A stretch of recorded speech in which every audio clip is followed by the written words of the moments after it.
Hi there guys, got a video here for you today on tuning a sub 12 pound air rifle.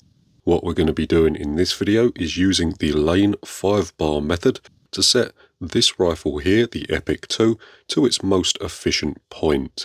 So the point at which the rifle uses the least amount of air in order to get the power that we require. Before we get started, I do want to mention that there are plenty of ways out there to tune an air rifle, and no one way is going to be the best for all rifles. Typically speaking, this method here is really nice and easy to do, and it gives us a good start point for the tuning process. Before we get started on that though, there are just two things that I want to mention very briefly. First of all, Pete's Airgun Farm boot sale is happening on the 27th of July, so if you're able to, please come along to that. It's going to be a real nice good event.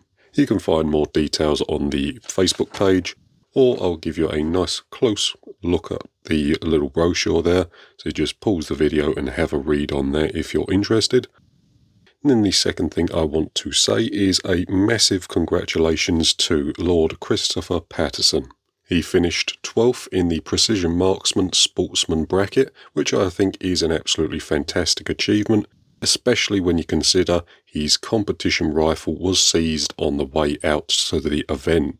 So he was just using an off-the-shelf rifle borrowed directly from a shop. So a real big congratulations to Chris, and if you're able to, please head on over to his Instagram page and tell him well done and give him a follow. Right then, with that all out of the way, we'll begin on the tuning process, and we're going to be starting off with some things that you need before we start. So obviously you need a rifle with a regulator installed. It doesn't really matter what regulator is installed into your rifle, as long as it is adjustable. It doesn't have to be externally adjustable, but it does have to be adjustable in some way. You're going to need a chronograph, so this is the one that I've been using. It's the Nate Chrony, and it has the 1/2" UNF adapter screwed in the end there. And at the moment I've got the Epic dedicated mod on, but normally I'd take that off and just install the 1/2" UNF adapter. Then I would screw the Nate Chrony on the end, and then shoot through that as we're doing our testing. Next up is an accurate, reliable set of gauges. So the gauges I use are the segment ones, and they're a really nice digital gauge, as you can see on the bottom there. Really nice and easy to read, super accurate, and quite honestly, in my opinion, they're the best digital gauges currently available in the market. The other nice thing about these ones is they have an inbuilt shot counter and computer, which can calculate the amount of air that you're using per shot. So if we take a look at this one on the end, it's a little awkward with the camera in the way, but you see there we have 175 bar. We have a little shot counter at the top there, so we've done 9 shots since we last filled up. We have 42 shots left. 1.8 bar is the amount of air that we used in our previous shot, and 1.7 bar is the average amount of air that we've used per shot.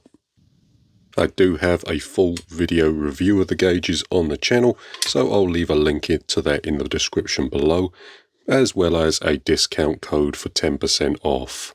I won't lie to you, you don't need digital gauges in order to carry out this method, but it just makes it a little easier. As long as you have an accurate, reliable gauge that's nice and easy to read, you should be able to do this fairly simply. The other thing I'll mention is that you don't have to have a gauge on the plenum chamber itself.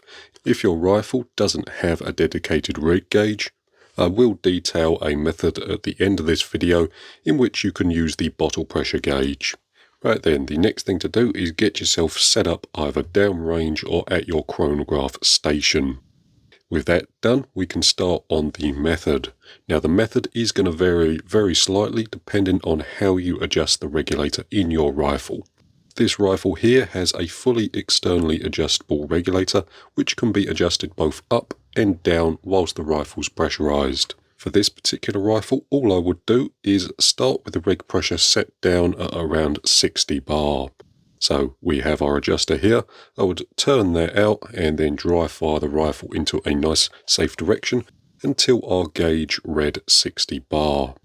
At that point I would do a few dry fires to cycle the regulator and make sure it's settled. Then I would shoot the rifle over the chronograph and check the feet per second. I would typically record around 10 shots and then take the average reading from that little shot string. Then I would record that in either Excel or on a piece of pen and paper. After that, I would then readjust the regulator to 70 bar and then repeat the process. At this stage, I will mention that we're not touching the hammer spring setting at all unless the rifle starts to dramatically increase in power. We're obviously in the UK and we must abide by the sub 12 pound rule, so the rifle's muzzle energy must not exceed 12 foot-pounds. If it starts to get close to that, what you can do is readjust the hammer spring, set the power lower, then continue on with your testing.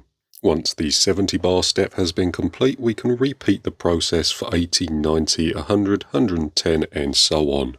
I'll put a little graph on screen now so you can see what that process looks like. And as you can see from the graph, there is a distinct power curve in which the power rises to a point, then starts to drop off. The second round of testing is a little more focused. What we're going to be doing is repeating the test, but in 5 bar increments.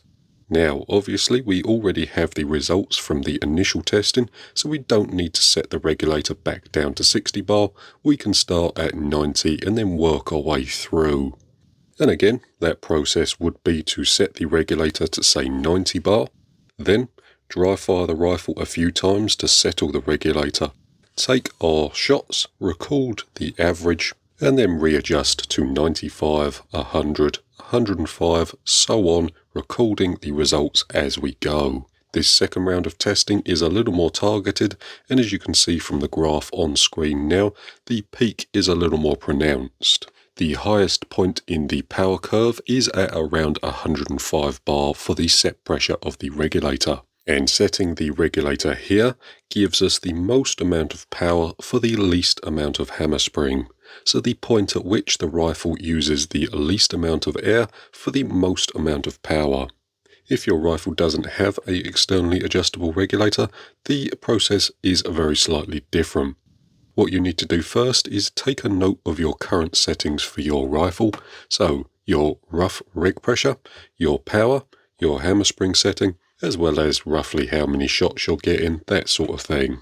If you don't know your current reg set pressure, you may have to use either a reg tester, or if you shoot your rifle down over a chronograph, you can pick the point at which the power starts to drop, and then you can cross-reference that against the gauge on your rifle.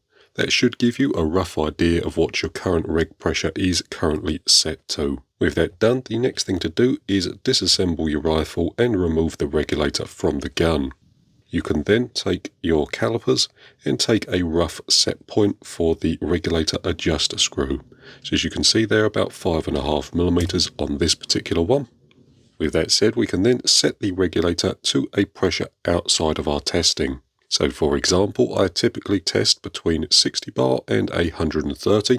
I would set this regulator to 140 bar, then reinstall the regulator into the rifle, put everything back together. With that done, we can then fill the rifle back up with air. You can then shoot the rifle down over the chronograph, recording and plotting the results as you go. The point at which the power peaks is the rough ideal set pressure for the regulator. Again, I will mention when testing, if your rifle starts to approach or get close to the 12 pound limit, it is always best to readjust the hammer spring so that you don't go over at any point. Don't forget, it is your legal responsibility to make sure that your rifle doesn't go over the 12 pound limit, so just make sure you stay within the rules. The other thing you can do if you find yourself running out of air too quickly is connect your bottle, fill the rifle up to a set point, say 90 bar, shoot the rifle over the chronograph and top up between shots.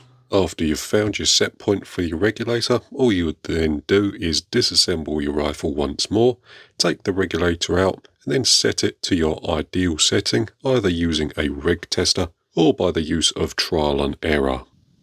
Right then, so hopefully from that little explanation, the method itself should be nice and clear. Once you actually get into it and start tuning your rifle, the actual process is really nice and simple.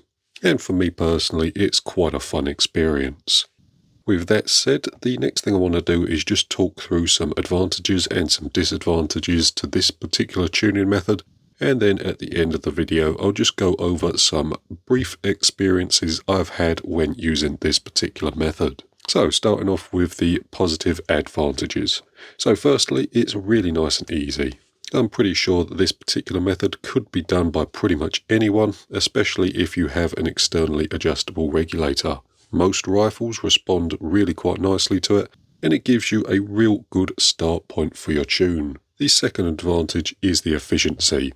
So tuning a rifle like this sets the rifle up to be the most efficient, so it uses the least amount of air per shot. This typically gives you a higher shot count, although I will say that is not always the case.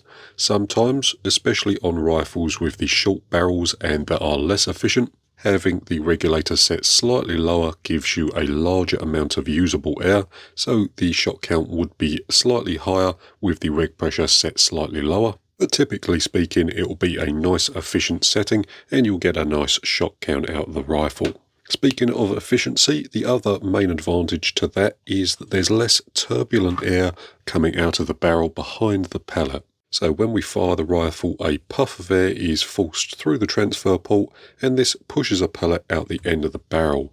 As the pellet leaves the barrel, the air behind the pellet expands into either the shroud or moderator if one is fitted, and that air can sometimes cause accuracy issues. And minimizing the amount of air used per shot reduces the amount of turbulent air released behind the pellet. In some cases that can improve accuracy. On this rifle it really didn't make that much difference, if I'm honest. With that said, that's the main advantages to using this method. There are some more minor ones, but you'll find them out as you start tuning your rifle. I don't think that they need to be mentioned specifically in this video, but I do want to mention one or two of the disadvantages to using this method. So firstly, the method is a good start point, although I don't think I've ever left a rifle in its current setting. What I normally do from here is start tweaking the regulator up and down, the hammer spring, the pellet speed, all that sort of thing. So it's a real good start point, but it's not the final tune for the rifle. I've always found things can be slightly improved by tweaking other aspects of the rifle. On a similar sort of note, this tune here can sometimes overemphasize reg creep or inconsistencies within the hammer strike. And I will say that there are other methods of tuning which help mitigate these problems very slightly. But I am going to be covering some other methods of tuning in some upcoming videos, so keep an eye out for them if you're interested. But that is something that I wanted to mention. With that said, the effects of this tune on this particular rifle were quite good.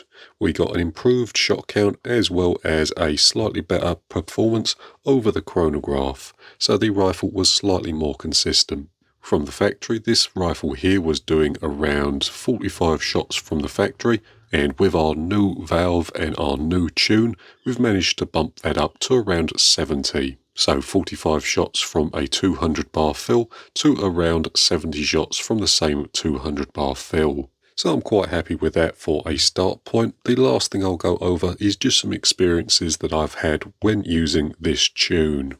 Right then, with that said, the last thing we'll do is just go through some graphs and I'll share some troubleshooting tips as well as some personal experiences. The first thing I'll mention is that I like setting regulators anywhere between 80 and 110 bar. 80 and 110 bar is a real nice operating range for a sub 12 pound regulator, and 90% of the rifles on the market should produce nice accurate results from that pressure setting. There are some rifles that will be set outside these parameters, although that will be only in extreme cases. The first scenario that I would like to cover is if the set pressure for the regulator peaks too early. So for the sake of argument, we'll say that our regulator set pressure is peaking at around 60 bar, 20 bar shy of our 80 bar target. This could be caused by a number of issues. However, typically speaking, it's because the hammer and the valve setup are unbalanced. In this scenario here, the hammer side of the valve is the weaker side and would need to be strengthened in order to overcome the valve. Typically speaking, in this scenario here, I would look to add weight to the hammer, or it could be caused by the hammer spring being too light or too short. This problem here could also be caused by an excessive amount of valve return spring pressure acting on the valve itself. The second scenario is the inverse, and in this scenario here, the set pressure for the regulator is way too high. This is typically caused because the hammer and the valve are unbalanced once again, and in this scenario, the hammer side of the valve equation is the stronger side and it's overpowering the valve. Every time the hammer strikes the valve, it's dumping the air inside the plenum, and to combat this, the first thing I would look to do is to reduce the weight of the hammer. The other thing to do in this scenario here is to increase valve return spring tension. The third scenario that I'll cover is the flat power curve. So in this scenario here, you can see that we don't so much have a curve, rather a flat line through the graph. This is typically caused by the transfer port being too small, and in this scenario here, I would look to increase the transfer port size. This could also be caused by another restriction within the valve itself, or possibly even a over-restricted plenum. But I would first look at the transfer port size. For a sub 12 177 rifle, a transfer port is typically going to be anywhere between 2.5 and 3.5 millimeters. There will be some rifles outside of that range there, but that should cover 95% of rifles. With that all said and done, that's pretty much going to do it for this video. Don't forget, Pete's Airgun Farm is hosting a airgun related boot sale on the 27th of July, so if you're in the area, it's well worth a visit. And again, an absolutely massive congratulations to Mr. Lord Christopher Patterson, who finished 12th in the RMAC Precision Marksman Challenge. If you're able to, please head on over to either his Instagram or his YouTube channel, congratulate him on that result, and also give him a follow if you're able to. With that said guys, that's going to do it for this particular video. I hope it's been interesting or useful. Thanks very much for watching. We'll see you in the next one.